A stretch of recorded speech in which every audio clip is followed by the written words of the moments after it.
హైదరాబాద్ లో ఏర్పాటు చేయబోతున్న దేశంలోని అతిపెద్ద జాతీయ జెండా పనులు ఎంతవరకు వచ్చాయి? జెండా సైజ్ ఎంత, బరువు ఎంత? పౌర విమానయాన శాఖ అభ్యంతరాల మాటేంటి?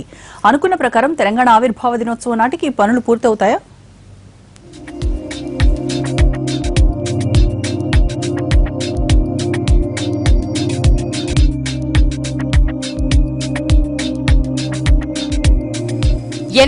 మీటర్ల పొడవు, 108 అడుగుల వెడల్పు. హైదరాబాద్ సంజీవయ్య పార్కులో ఏర్పాటు చేయబోతున్న అతిపెద్ద జాతీయ జెండా సైజ్ ఇది.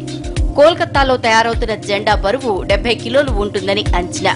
303 అడుగుల ఎత్తున ఈ పతాకాన్ని ఎగరవేయాలనేది తెలంగాణ ప్రభుత్వ ఉద్దేశం. అయితే ఈ ఎత్తుపై పౌర విమానయాన శాఖ అభ్యంతరం పెట్టింది. దీంతో ఆ శాఖకు కావలసిన పూర్తి సమాచారం ఇచ్చి అనుమతులు తీసుకునే ప్రయత్నాలు జరుగుతున్నాయి. రాష్ట్ర ఆవిర్భావ దినోత్సవం సందర్భంగా జూన్ 2న సీఎం కేసీఆర్ అతిపెద్ద జెండాను ఆవిష్కరిస్తారు.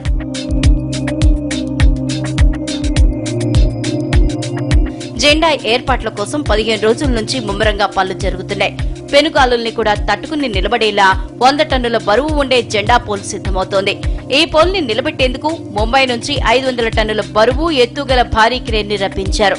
మొత్తం 11 విడిభాగాలుగా ఉన్న ఈ పోల్ వెల్డింగ్ పనులు పూర్తయ్యాయి. నగరం నడిబొడ్డున హుస్సేన్ సాగర్ లేక్, ఇక్కడ సెక్రటరియట్, ఈ పక్కన అతిపెద్దదైనటువంటి 125 ఫీట్ల అంబేద్కర్ గారి విగ్రహం, మధ్యలో పుతుడు, ఈ పైకనేమో అమరవీరుల స్తూపం, ఆ పక్కనేమో ఈ స్వాతంత్ర మన భారతదేశానికి స్వాతంత్రం వచ్చిన సందర్భంగా ఏదైతే మన జెండా ఉన్నదో అక్కడ చేయాలనేటువంటి సంకల్పం.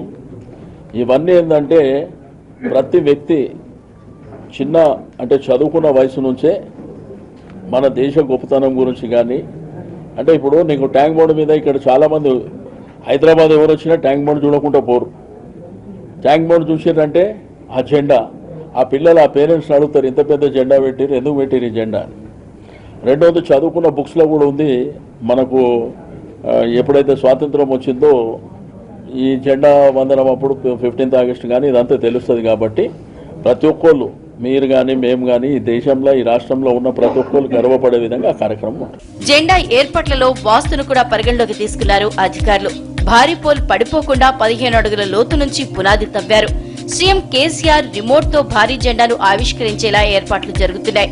రాష్ట్ర అవతరణ దినోత్సవానికి సమయం దగ్గర పడుతుండటంతో ఉన్నతాధికారులు స్వయంగా పర్యవేక్షిస్తూ పనుల్ని వేగంగా చేస్తున్నారు. పతాకావిష్కరణ సమయంలో జాతీయ గీతాలాపన కోసం పోలీస్ బ్యాండ్ టీం ముమ్మరంగా రిహార్సల్స్ చేస్తోంది.